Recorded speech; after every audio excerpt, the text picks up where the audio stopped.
Bonjour, donc c'est Julie, sophrologue diplômée et praticienne en EFT clinique.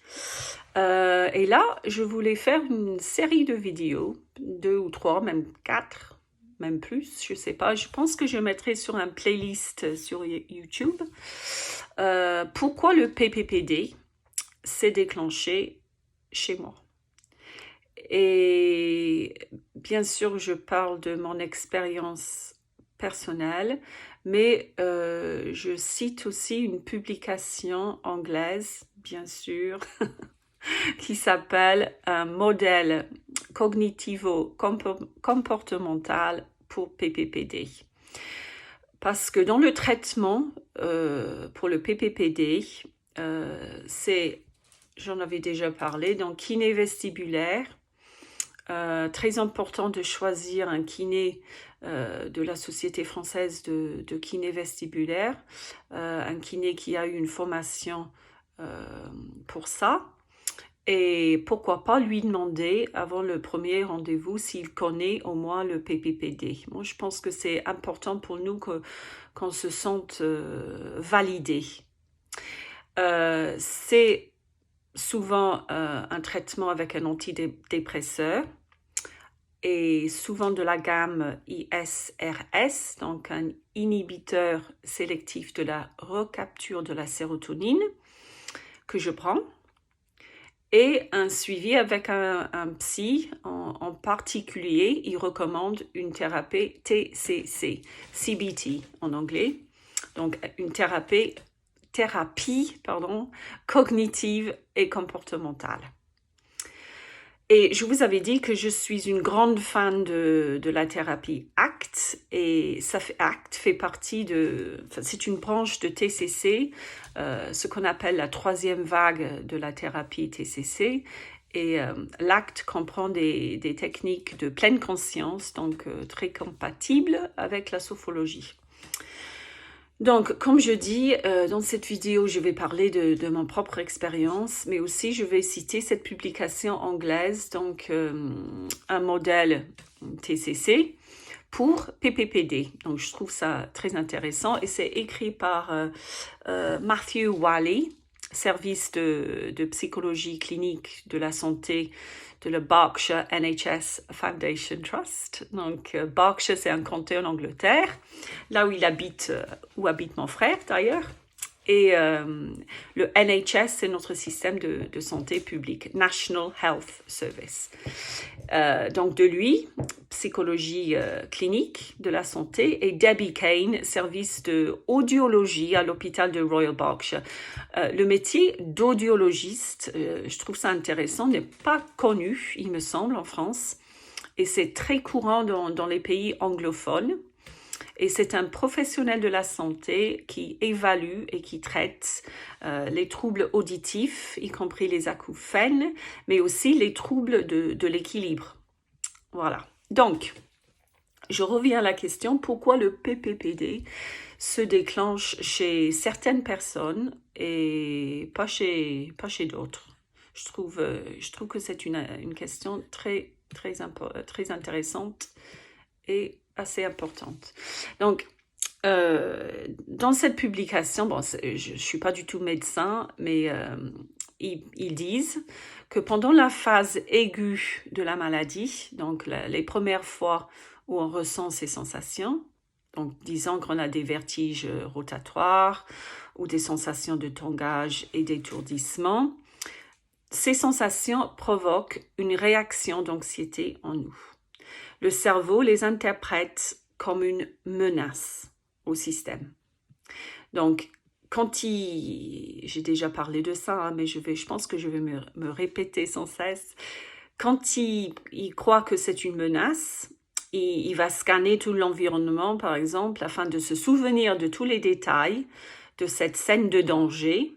Les détails, en EFT, on les appelle les modalités de la scène. Ça peut être l'endroit, des couleurs, des odeurs, tout ce genre de choses. Donc, le cerveau va scanner et enregistrer tous ces détails et il devient vigilant par la suite, voilà, pour la prochaine fois qu'il va détecter toutes ces modalités.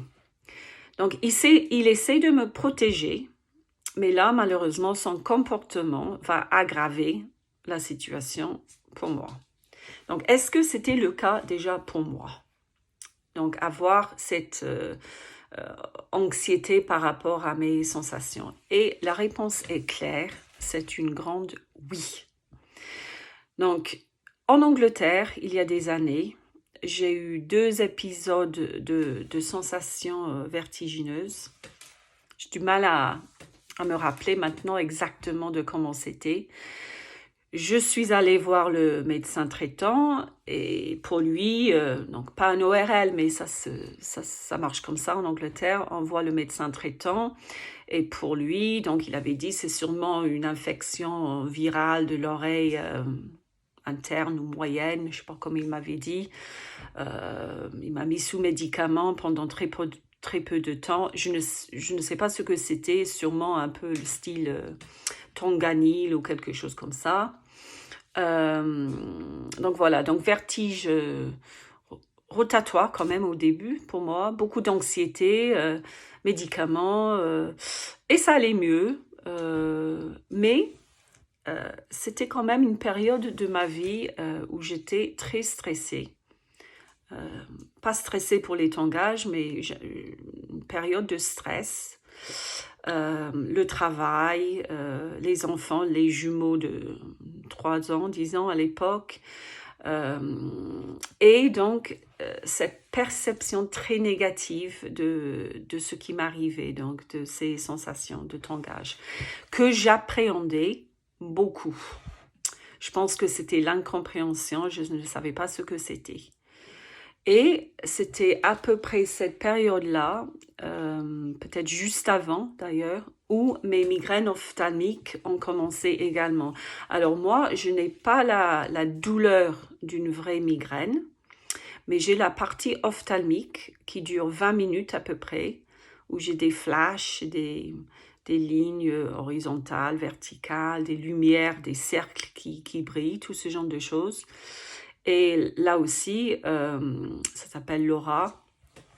Et là aussi, je ne comprenais pas du tout d'où venaient ces sensations.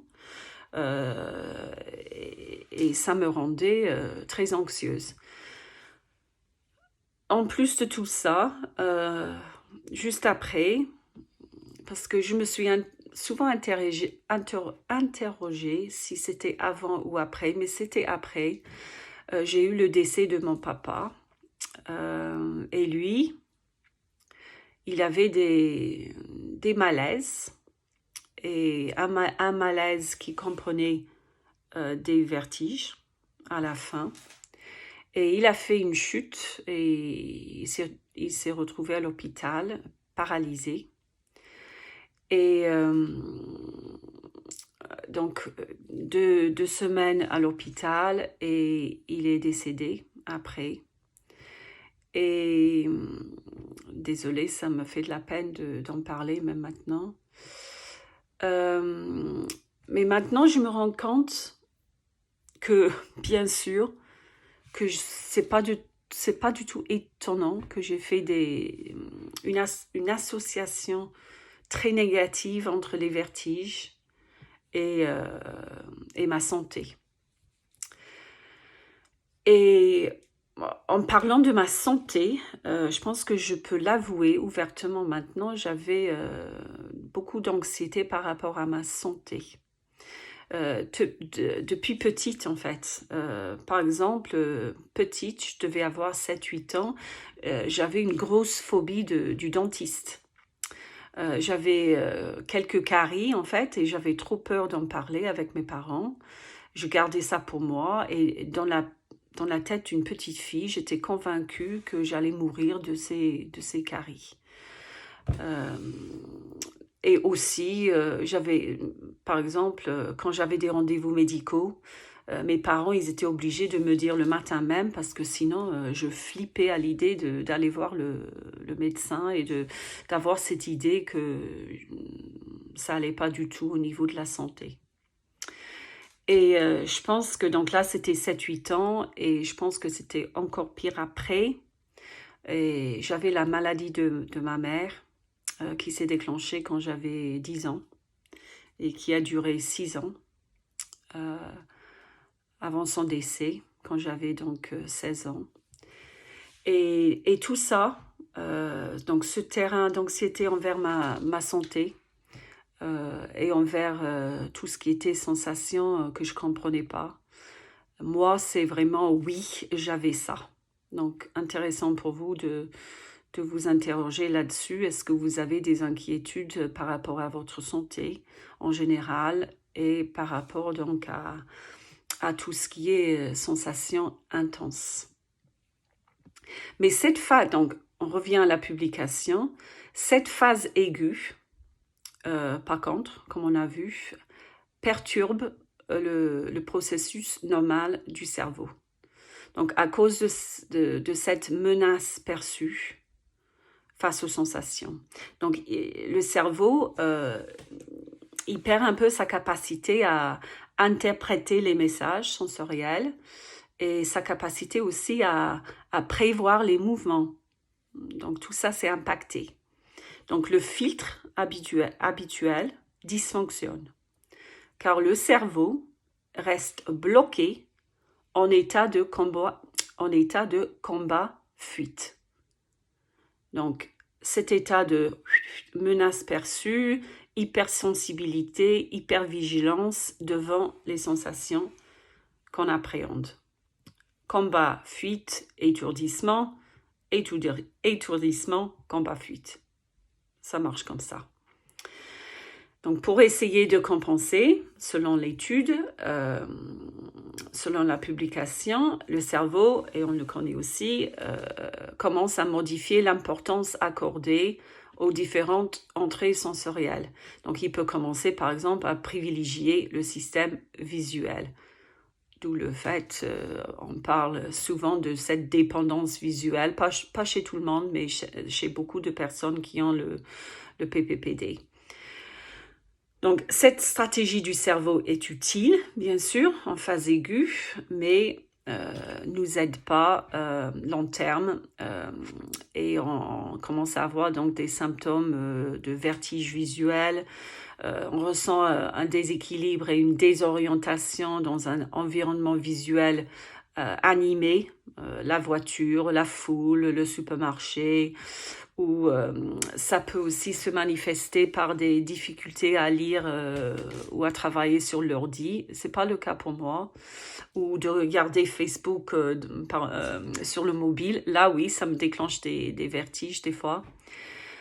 Donc, ça explique aussi, je pense, cette dépendance visuelle, si on l'a, que quand on est fatigué, nos symptômes sont plus intenses, car le cerveau a du mal à compenser.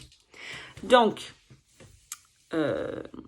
cette étude, en fait, parle de tout ça, le parcours un petit peu de comment ça se développe au niveau du cerveau, donc qui crée ce circuit neuronal mal adapté. Donc, tout est basé sur ça.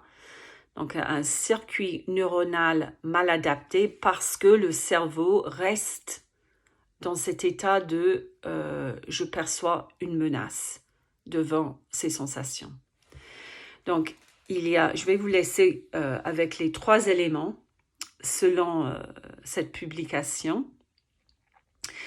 Donc, premier point, c'est à cause de la façon dont le cerveau interprète par rapport à nos symptômes de vertige, tangage, la façon dont le cerveau fait son évaluation de ce qui arrive. Donc ça va être une vidéo où je vais traiter et vous présenter comment on pourrait faire pour mieux vivre nos tangages en sachant que c'est notre cerveau qui interprète ça comme une menace. Deuxième point, selon la publication, c'est à cause du fait qu'on apprend à éviter. On évite les mouvements en général. Alors, on évite certains mouvements, et c'est logique, qui risquent de déclencher les vertiges. Et en parlant j'ai des douleurs au niveau des cervicales, ça peut être le fait que je bloque les cervicales. Je vais éviter les mouvements parce que j'ai peur de déclencher des vertiges. Donc, on apprend à éviter certains mouvements qui risquent de déclencher. On commence à éviter certains endroits, certains contextes, certaines situations. On évite et on repousse les sensations elles-mêmes. Et également, on veut éviter toute émotion désagréable.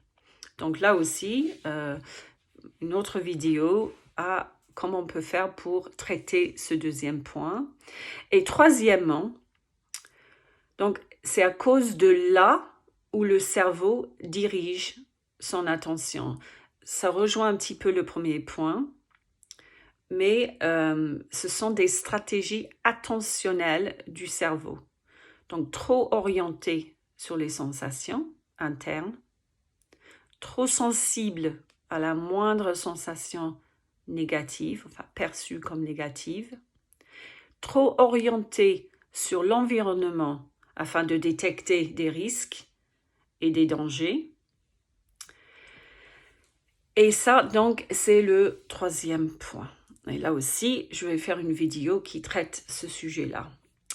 Donc, je pense que c'est tout pour aujourd'hui. Donc, ce qui est rassurant, c'est que même si le cerveau fait ça naturellement, afin de me protéger, je peux prendre le contrôle de ces trois problématiques. Et pour moi, personnellement, c'est ça le chemin de la guérison. Donc voilà, donc les prochaines vidéos, on va prendre chaque point individuellement et on va parler ensemble. Je vais vous présenter comment je ferai pour traiter ce point. Allez, courage à tous.